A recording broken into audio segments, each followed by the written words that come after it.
Higit sa 70% ng mga Pilipino ang hindi sang-ayon sa pagpapatupad ng martial law bilang solusyon sa mga suliranin sa bansa batay sa pinakabagong survey ng Pulse Asia.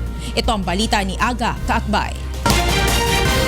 Tutol ang 74% ng mga Pilipino sa pagpapatupad ng batas militar para resolbahin ang mga problema sa bansa batay sa pinakahuling Pulse Asia Survey. 12% lamang ang sang-ayon, samantalang 14% naman ang di makapagdesisyon.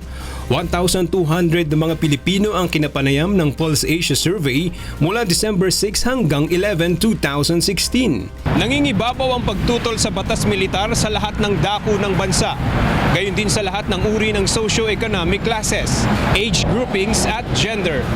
Isa sa mga mahalagang pangyayari bago isinagawa ang survey ay ang pagpapahintulot ng Korte Suprema na mailibing si dating Pangulong Ferdinand Marcos sa libingan ng mga bayani na siyang nagpatupad ng batas militar noong 1972. Samantala, umaasa naman si Senator Bam Aquino na pakikinggan ng palasyo ang hiling ng marami kontra martial law, lalo't malalim ang sugat na iniwan nito sa mga biktima ng human rights violation sa ilalim ng rehimeng Marcos.